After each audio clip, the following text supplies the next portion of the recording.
All right, so now we'll go ahead and take care of the dumpster pad. So in the earlier chapter, we went ahead and drew that in. So if I go to my stakeout, I can turn it on. So just like everything else, I'm going to take this line and I'm going to copy it. And we're going to go ahead and give it a new layer. So I'm just going to call this DTM dumpster pad. And I'll go back and edit the 3D off of those. I mean, you could put 3D at the end. Again, naming these, you want to keep them consistent. You want to make sure that you develop your own standard. You want to try to keep it as simple as possible. We could just call this simple concrete layer, but in some cases, because this is a different piece of concrete, then, I do possibly want to isolate it from everything else. So I'm going to click apply here, and then we'll go 0, 0 to 0, 0, and apply it. Close that, and then we're going to turn off the stakeout, leaving us with the 3D. And then you can see we do have elevations here. So again, I could just use this elevate lines command and basically elevate, these with the leader. Again, sometimes I think it's just quicker picking this, going into edit, in the vertical mode or even the horizontal mode, right? Coming in here and saying, okay, this point here is 2387. And then I'm going to switch over to vertical.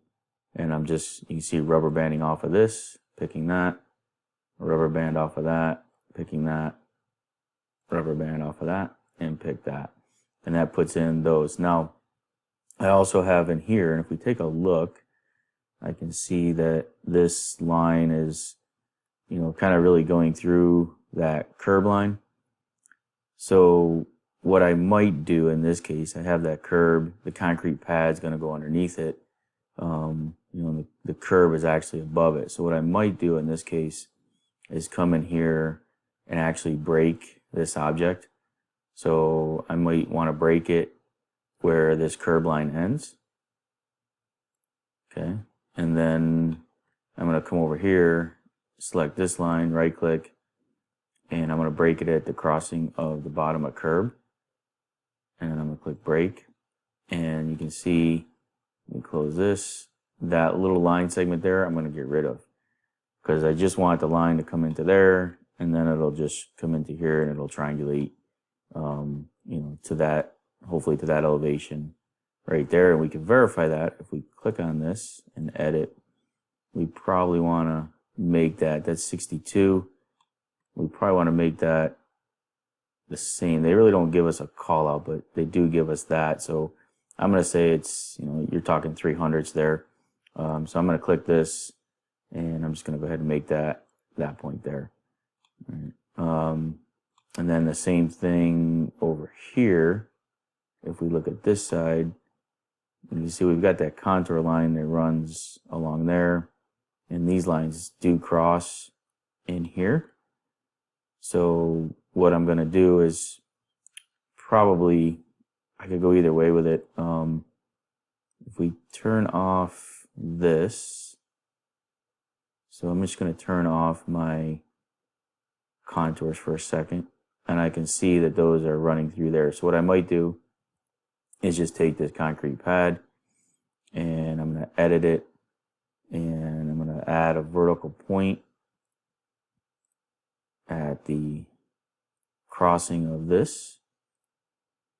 And that elevation is going to be the ground elevation there. And then what I'm going to do is I'm just going to trim that off. All right, so I'm going to use my trim extend, trim command. I'm going to pick this as my bounding line.